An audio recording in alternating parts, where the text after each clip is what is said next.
Names like sugar cubes. A village near the river Euphrates, 1945. When Pem was born, Nays was so sad she forgot about all she had. Suffered for the previous 26 hours, the blood oozing between her legs, and tried to get up and walk away. At least, that's what everyone said. Everyone present in the delivery room on that blustery day. As much as she might have wanted to leave, however, Nays could not go anywhere, to the surprise of the women in the room and her husband, Berzo. Waiting in the courtyard, she was forced back into bed by a new wave of contractions. 3 minutes later, the head of a second baby appeared. Lots of hair, reddish skin, all wet and wrinkled. Another girl, only smaller. This time Nays did not attempt to run away. She gave a wisp of a sigh, buried her head in the pillow, and turned towards the open window, as if straining to hear fate's whisper in the wind, as mild as milk. If she listened attentively, she thought she might hear an answer from the skies. After all, there must be a reason, a justification unbeknownst to her but surely obvious to Allah, as to why he had given them 2 more daughters when they already had 6 and still not a single son. Thus Nays pursed her lips like a folded hem, determined not to say a word until Allah had explained, fully and convincingly, the motive behind his actions. Even in sleep her mouth was clamped tight. During the next 40 days and 40 nights, she did not speak a word.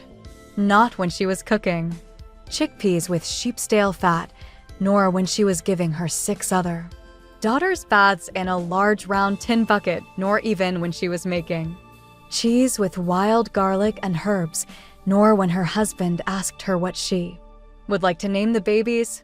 She remained as silent as the graveyard by the hills where all her ancestors were buried and where she, too, would some day be laid to rest. It was a rugged, remote Kurdish village with no roads, no electricity, no doctor, no school. Barely any news from the outside world permeated its sheath of seclusion. The aftermath of the Second World War, the atomic bomb.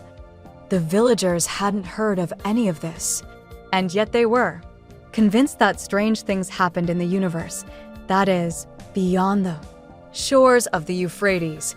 The world being what it was, there was no point in wishing to discover it.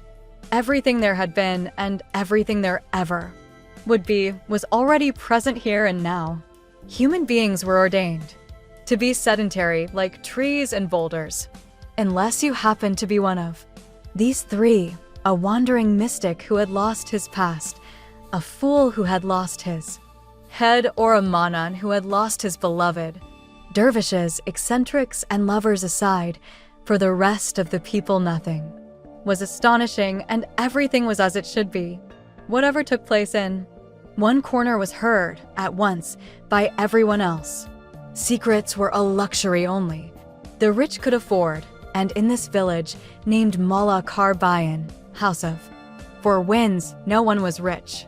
The village elders were 3 small-statured, forlorn-looking men who spent most of their time in the sole tea house contemplating the mysteries of divine wisdom and the stupidities of politicians while they sipped tea out of glasses as thin as eggshells, as fragile as life.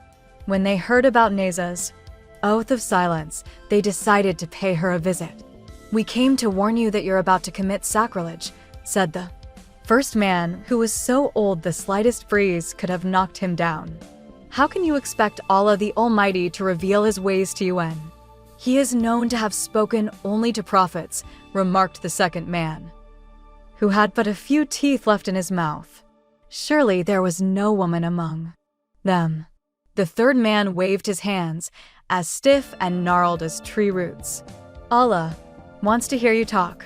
If it had been any other way, he would have made you into a fish." Nays listened, now and then dabbing her eyes with the ends of her headscarf. For a moment, she imagined herself as a fish, a big, brown trout. In the river, its fins glittering in the sun, its spots surrounded by pale halos. Little did she know that her children and grandchildren would, at different times in their lives, feel attached to various kinds of fish and an affinity with. The kingdom under the water would run in the family for generations to come. "Speak," said the first old man. "It's against nature for your kind to be quiet. What goes against nature goes against all as well." But still Nays said nothing. When the honorable guests had left, she approached the cradle where the twins were sleeping. The shimmer from the lighted hearth painted the room a golden yellow, giving the babies' skins a soft glow, almost angelic. Her heart mellowed. She turned to her 6 daughters who had lined up beside her, from the tallest to the shortest, and said, in a voice both hoarse and hollow, "I know what I'll name them." "Tell us, Mama," the girls exclaimed, delighted to hear her speak again. Nays cleared her throat and said, with a note of defeat, "This one will be Bext and the other, Bees." Bext and Bees, the girls echoed in unison. "Yes, my children." Upon saying this, she smacked her lips as if the names had left a distinct taste on her tongue, salty and sour. Bext and Bees in Kurdish, Kader and Yeter in Turkish, Destiny and Enough in every language possible. This would be her way of declaring to Allah that even though, like a good Muslim, she was resigned to her fate, she had had her fill of daughters, and the next time she was pregnant, which she knew would be the last time because she was 41 years old and past her prime now, he had to give her a son, and nothing but a son. That same evening, when their father came home, the girls rushed to give him the good news. "Papa, Papa, Mama is talking." Pleased as he was to hear his wife speaking again, Berzo's face clouded over when he learned about the names she had chosen for the newborns. Shaking his head, he remained silent for few awkward minutes. "Destiny and Enough," he muttered finally, as though to himself. "But you haven't named the babies, really? You've sent a petition to the skies." Nays stared down at her feet, studying the toe poking out of a hole in her woolen sock. Names hinting at resentful feelings might offend the Creator, Berzo continued. "Why draw his wrath upon us? Better stick to ordinary names and stay on the safe side." Thus saying, he announced that he had alternatives in mind: Pembe and Jamila, pink and beautiful. Names like sugar cubes that melted in your tea. Sweet and yielding with no sharp edges. Though Berzo's decision was final, Nays's choices were not easily discarded. They would linger in everyone's memory, tied to the family tree, like 2 flimsy kites caught in some branches. Thus the twins came to be known by both sets of names: Pembe Kader and Jamila Yeter, Pink Destiny, and Enough Beauty.